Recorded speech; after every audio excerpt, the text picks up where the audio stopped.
Saudara, jenazah Putu Satria Ananta Rastika, siswa Sekolah Tinggi Ilmu Pelayaran yang tewas dianiaya oleh seniornya tiba di Bali.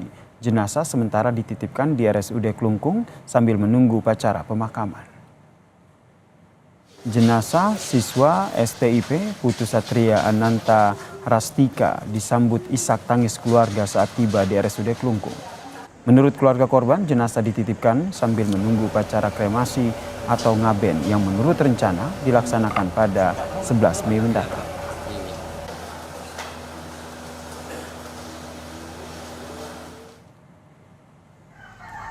Keluarga Putu Satria masih terpukul atas kematian anaknya yang tak wajar yang diduga akibat dipukul oleh seniornya. Karangan bunga duka cita pun tampak berjejer di rumah duka di Desa Gunaksa, Kecamatan Dawan, Klungkung, Bali, saudara. Sang orang tua dari Putu Satria bercerita bahwa keinginan bersekolah di Taruna Sekolah Tinggi Ilmu Pelayaran merupakan cita-cita korban sejak dulu. Kini akibat perlakuan dari seniornya membuat anaknya meninggal sia-sia.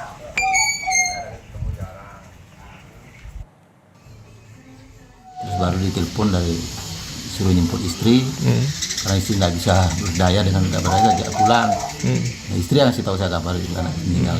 Ya, Pak, kalau pokoknya anaknya baik.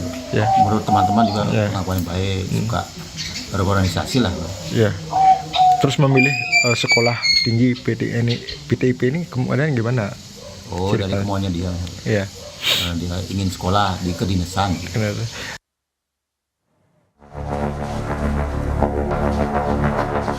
Ya, saya mohon dari pihak polisian untuk menggali lebih jauh keterangan, biar saya rasa tidak mungkin dilakukan satu orang.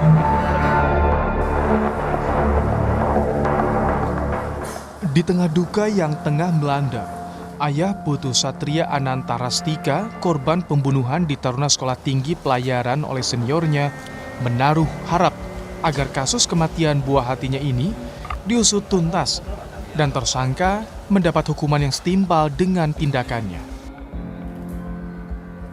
Dari hasil gelar perkara, polisi menetapkan satu tersangka kasus penganiayaan berinisial TRS yang merupakan mahasiswa tingkat 2 STIP Cilincing.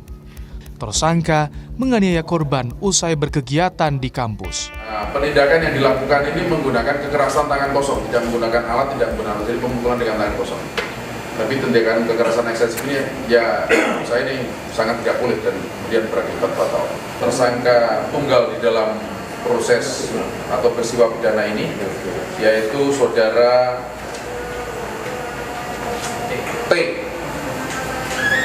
TRS, ya, saudara TRS, salah satu taruna STIP Cilincing tingkat 2.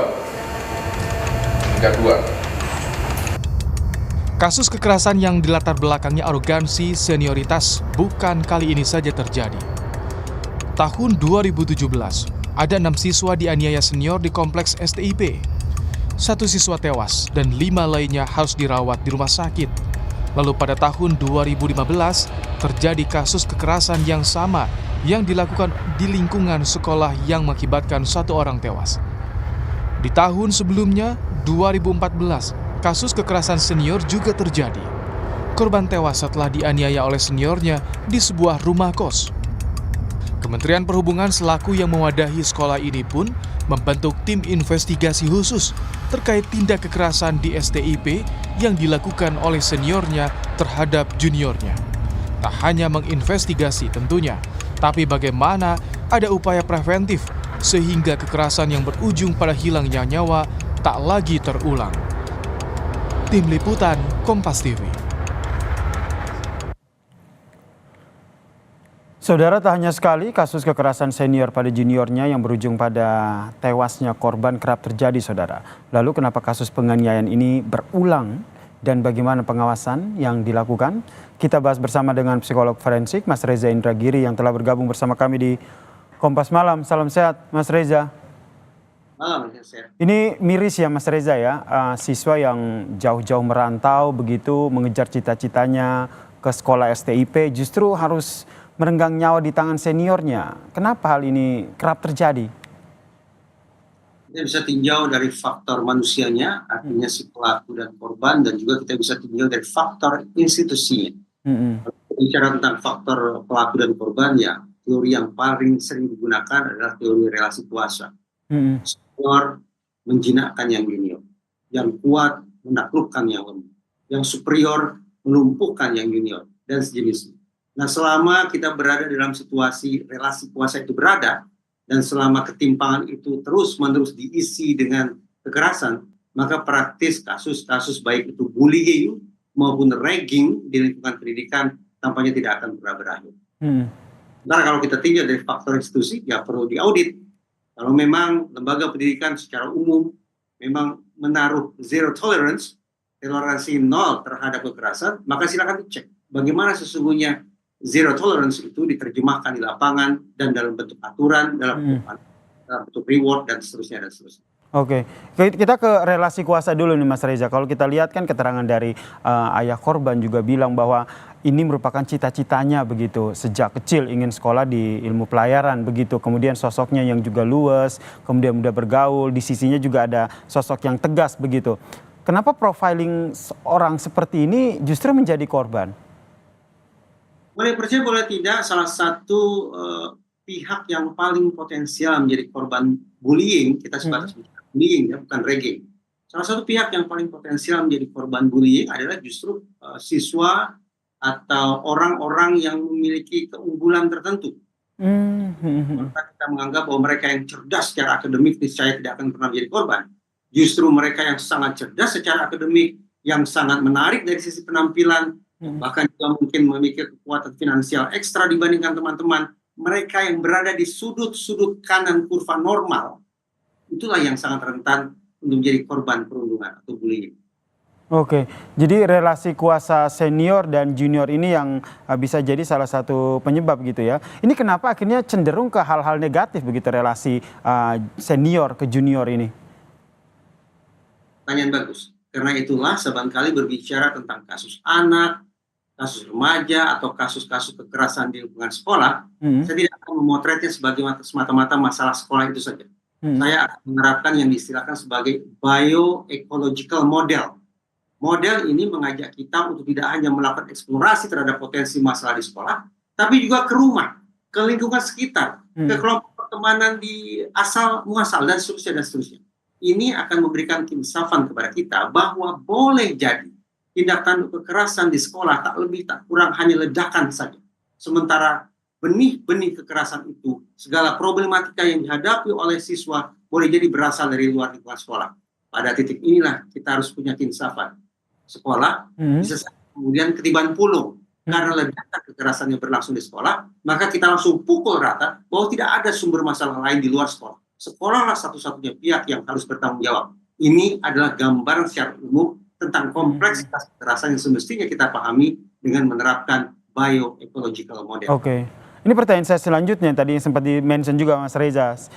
Seberapa besar nih tanggung jawab pihak sekolah? Karena kalau kita lihat nih ternyata tidak hanya sekali nih kejadian yang memilukan ini terjadi di STIP Cilincing ini dari 2014, 15, kemudian 17.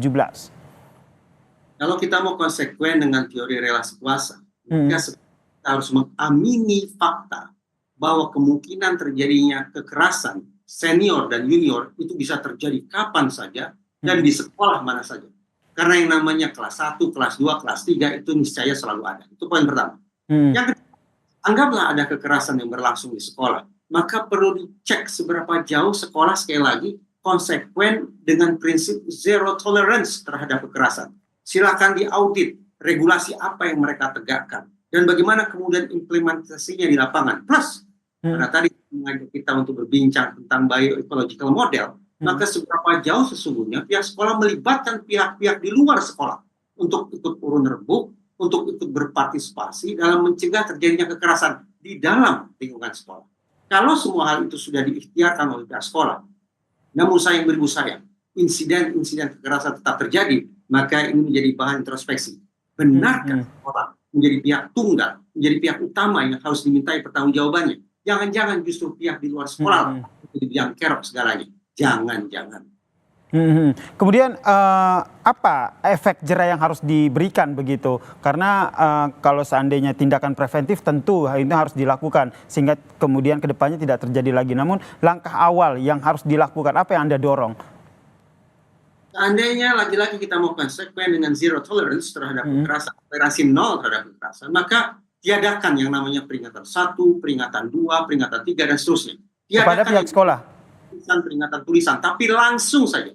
Bagi siapapun yang melakukan kekerasan di sekolah, tanpa perlu kita simak penjelasannya, harus segera mungkin dikeluarkan dari sekolah. Terlebih ketika situasinya sudah seperti kritis seperti sekarang ini. Itu satu hal. Yang libatkan otoritas penegakan hukum untuk hadir di sekolah. Sehingga siswa baru dan orang tua mereka tahu persis bahwa kekerasan di sekolah ini ketika terjadi, niscaya akan dimintai pertanggungjawabannya secara pidana.